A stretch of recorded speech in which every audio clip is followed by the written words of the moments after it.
tuned. It is still the conversation here on Lagos television, and on this side we are discussing security matters. Now, security in schools have become a growing concern for parents, for even the pupils themselves, for teachers, and of course the government agencies. And we are discussing addressing security consciousness in schools.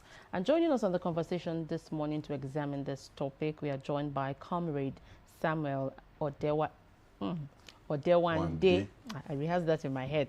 Odewande, he is the Deputy Chairman, Nigerian Union of Teachers, Lagos State. You're welcome, Mr. Good Samuel. Morning, Good morning. It's nice being here. It's a delight to have you join us. So let's begin this conversation with, we're addressing security concerns when it has to do with schools now, but let's start with the recent happenings that we see going on around us here in Nigeria. Looking at the recent adoption of students and teachers in Oyo State. For you, as a teacher and also a parent, what was your reaction? Well, it's quite unfortunate and it's very painful because as a teacher myself, the profession as it were in Nigeria, is still far, far, far underestimated. And I can imagine that principal, how she will be feeling. I can imagine those teachers who are there right now, how they'll be feeling. Some of them might have a lot of issues on their head economically. They should be under stress because most of the common, illness with teacher is high BP. Because our job, you deal with human being, not paper. So throughout the 8 hours of the day, you are talking. You talk as a parent when you get home too. The work continues. So they talk. It's a talk business. And those teachers who are there presently now, it's quite unfortunate. I know they will be really pained. They themselves, now look at the extension. Their families, their children, obviously they are the breadwinners of their families. So you can imagine, so both on and outside, it's pain all through. And it gives me a lot of concern that these perpetrators, do not see anywhere to go except schools. And I know that their thinking will be that they are so vulnerable. The care or the concentration that is given to especially primary and secondary school in Nigeria, needs, to be looked into seriously. And that is one of the reasons why those people, will be targeting schools, because they know it is the core of the nation. Because they say where a man's treasure is, there his heart will be. Definitely, people's children are there. Even teachers themselves, their children too will be in school. And they are targeting schools because they know that at least the nation will feel it. But unfortunately, they are sending pain to the wrong place. It shouldn't be school. And public school for that matter. So it's quite unfortunate that the wickedness, of the perpetrator, I couldn't imagine it. And, it's only God that will say we judge them for thinking in that direction. Not only myself, the entire teachers of Nigeria is pain. That's why you see us, we went out. Because we have waited 1 week, the second week is running off, and nothing. No good news yet. So it's really painful, and even the entire teachers, everywhere we are, and everybody is worried that, well, as a teacher, what do you get with all the, effort you are making for Nigeria? Because that's where Nigeria future relies. Teachers are the nation builders.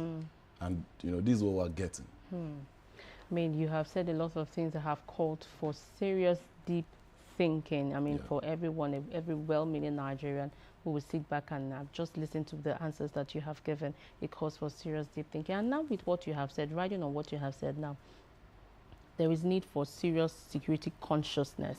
I know Lagos is relatively safe, so we can talk about Lagos and then extend it to other parts of the country. But how vigilant are school authorities at the moment?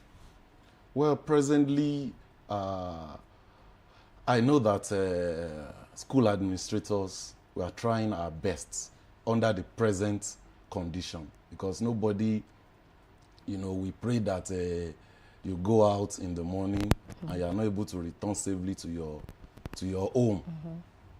So definitely, all of us we are feeling concerned, and we are aware of the security issue, and there's no time that we have not been advocating it, that schools need to be more secured than the way it is in Lagos State too. Because in Lagos too, yes, the security issues are receiving, you know, quite a very good degree of attention. But the attention that is given to school security as of today is not enough, and needs to be, you know, something needs to be done. This, what is happening in Oyo, is a signal. We have been looking at it that it's it only concerns the north before. Now it's coming to Oyo. And since this adoption, you know, that is widespread, started, it has always been school. Chibok girls, you know, now Orire, students and teachers. So those who are involved in that wickedness, they understand. They understand. It's not that those teachers have anything they want to give them, but they are just using them as a bait, you know, to appeal to the conscience of those in government. Okay, as a union now, you are the deputy chairman, NUT for Lagos State. What are some of the things that you, because I know that there was a protest on Tuesday, is it? Yeah. And so what are some of the suggestions that you are, you know, putting out to the government on ways to help better secure the school's environment? One of the things that we are advocating for, just like you said, Lagos State is not behind. They are moving, but they still need to move further. You remember there is this rapid response squad. It is heavily funded by Lagos State, and is in partnership with Nigerian police, you know, to focus on any wherever the Lagos State neighborhood security corps too, you know, which is majorly for the community. Probably their focus is all about the citizenry, and they maybe those who crafted the policy believe that school is part of the community, but as it were, it's showing up because majority of it, there was a policy, I've said this thing before, there was a policy that cancelled employment of security officers permanently in the school, you know, when they started in the NLC, you know, but I think parts of the local government who are listening to teachers have started employing, you know, private security organization, you know, to guard schools. You know, I can mention particularly Alimosho local government. Every school under that local government, they have contracted a private security guard that is residing in the school premises. But it's not everywhere. Even within Alimosho, other local government or the other LCDA, you know, yes, need to come up with something.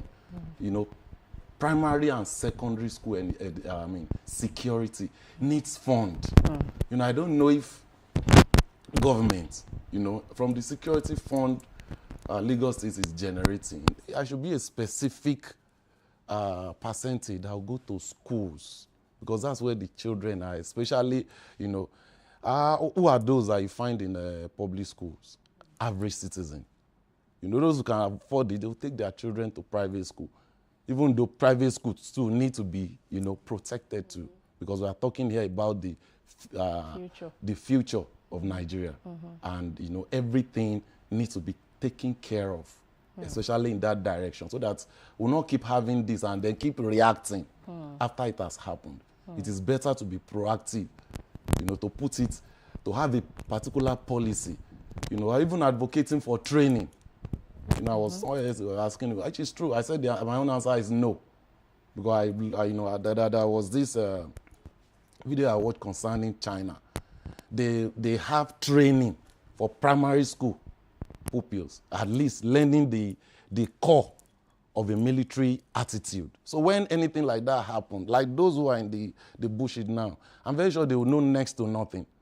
Because when you have knowledge, even in that captivity, some of them could spur, you know, something that will lead to their rescue if they are trained to. So training, just like the big education, is when you say training, it's just a fragment, you know, of education, because education is a whole life thing. But when you train for a particular skill. In fact, I have a question, so let me just throw it out now. So now that, because again, this is our reality now. We have found ourselves in a situation where school adoptions are taking place, and so for the teachers right now and students as well in schools, I know Lagos is relatively safe, but again, we need to guard ourselves. We cannot just, you know, relax. Relax. So how important is it for there to be maybe in the curriculum a subject or or do I call it an extracurriculum activity that dwells on maybe martial art or life-saving skills? Yes. Is there a need for that now in our education system? Definitely, there is a need for it. And, you know, Lagos State has done something like that before. You know, but the issue with Nigerian policy is that at times, if there is no situation like this, it will not be taken serious. You know, and the consistency of that policy. All these boys, scouts, training, and all the rest. You know, but the way the security of the country itself is going now, our children need much more than that. They need more of, you know, self-defense, you know, those core things. Even teachers, they need training in that direction, so that, you know, if there's need for any emergency, everybody will not just be caught unaware. There is something in you that will propel you for your safety and for the safety of, you know, the people within your coverage. Okay, I also want you to talk about, because again now, like when we began the show, I said something, I said I can't imagine what will be going on through the minds of teachers in Oyo State at the moment, what will be going through the minds of students in Oyo State at the moment, going to school. And that uncertainty is, I don't know, am I going to come back home safe? Is something going to happen in school today? And so that will also hamper the teaching and learning process, because the teacher is teaching with fear of the unknown. She doesn't know what's going to happen. A student is learning with fear. He doesn't know what's going to happen. And so how important is it for the government of the day to restore confidence in the people, to trust that they are safe and secure? Okay, we'll need to go on a short break now. When we return, the conversation continues.